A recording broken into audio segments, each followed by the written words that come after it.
बहुत पुराने जमाने की बात है, जब पहाड़ों, नदियों और घने जंगलों के बीच एक महान सल्तनत बसी हुई थी। उस सल्तनत के एक कोने में एक छोटा सा गांव था, जहां न कोई महल था, न सोने के दरवाजे, बल्कि मिट्टी के घर, तंग गलियाओं और मेहनत से पसीने में भीगे लोग रहते थे। उसी गांव में एक बूढ़ा लोहार रहता था, जिसका नाम अब्दुल्ला था। अब्दुल्ला ने सारी जिंदगी लोहे को पीटते हुए गुजार दी। आग, हथौड़ा और पसीना, यही उसकी जिंदगी थी। उसका एक ही बेटा था, इमरान। इमरान बचपन से ही अपने पिता के साथ काम करता था, लेकिन उसका दिल सिर्फ लोहे में नहीं, बल्कि सोच में भी मजबूत था। वह सवाल करता था, सोचता था और इंसाफ को पहचानता था। अक्सर रात को वह आसमान की तरफ देखकर कहता, क्या इंसान की किस्मत सिर्फ उसके जन्म से तय हो जाती है, या मेहनत उसे बदल सकती है? राजकुमारी जहरा उसी सल्तनत के केंद्र में एक शानदार महल था, जहां बादशाह शाह कासिम अपनी इकलौती बेटी राजकुमारी जहरा के साथ रहते थे।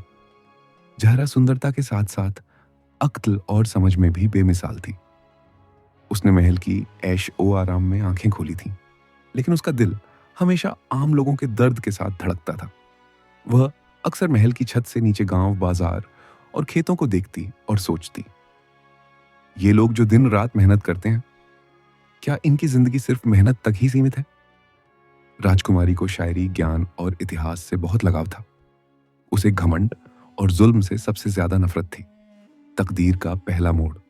एक दिन बादशाह शाह कासिम गंभीर रूप से बीमार पड़ गए। शाही वैद्यों ने हर इलाज आजमा लिया, लेकिन कोई फायदा ना हुआ। आखिरकार एक बुजुर्ग हकीम ने कहा, बादशाह सलामत, आपकी शिफा एक दुर्लभ जड़ी बूटी में है, जो काले पहाड़ों के उस पार मिलती है। वहां जाना आसान नहीं, बहुत लोग गए हैं लेकिन लौटे नहीं। यह सुनते ही दरबार में सन्नाटा छा गया। बादशाह ने ऐलान करवाया, जो कोई वह जड़ी बूटी लाकर देगा, उसे अपार धन दिया जाएगा, और अगर वह चाहे तो मेरी बेटी राजकुमारी जहरा से विवाह भी कर सकता है। यह ऐलान सुनकर अमीरजादे, राजकुमार और बहादुर सिपाही आगे आए, लेकिन जैसे ही खतरों का पता चला, एक एक करके सब पीछे हट गए। लोहार के बेटे का फैसला।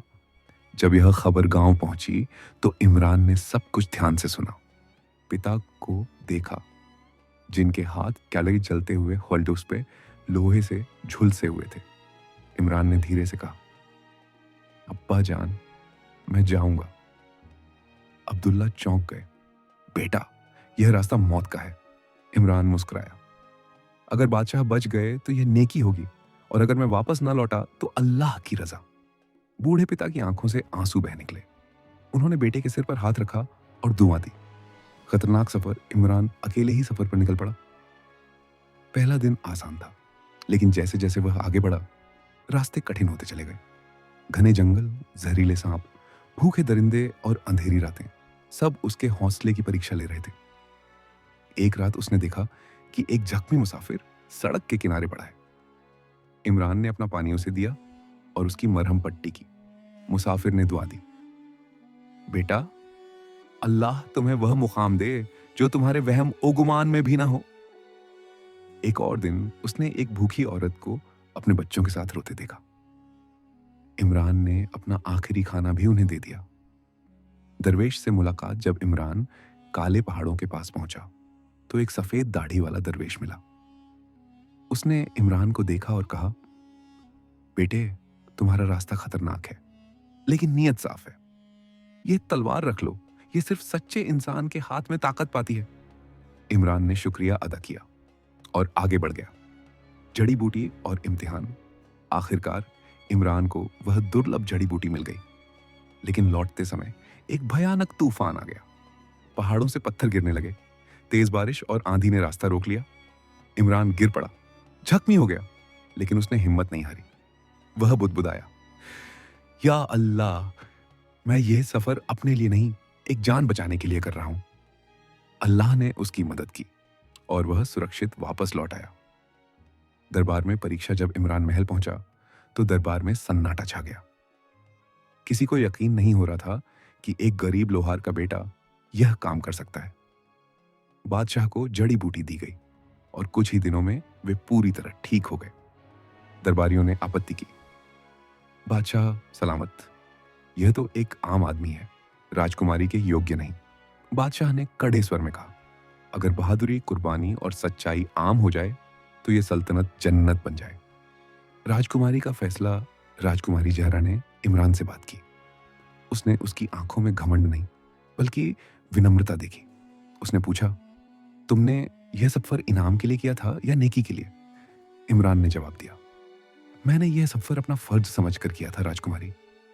यह सुनकर राजकुमारी ने सिर झुका लिया। शादी और नया आरंभ। सादगी से इमरान और राजकुमारी की शादी हुई। महल में रहने के बावजूद इमरान ने अपने पिता को नहीं भुलाया।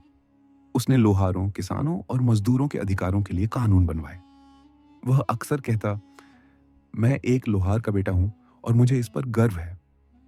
अंत कुछ सालों बाद इमरान एक न्यायप्रिय शासक साबित हुआ। उसके शासन में कोई भूखा नहीं सोया और कोई जालिम इंसाफ से बच ना सका। आज भी लोग इस किस्से को याद करके कहते हैं, असली महानता खानदान में नहीं बल्कि किरदार में होती है।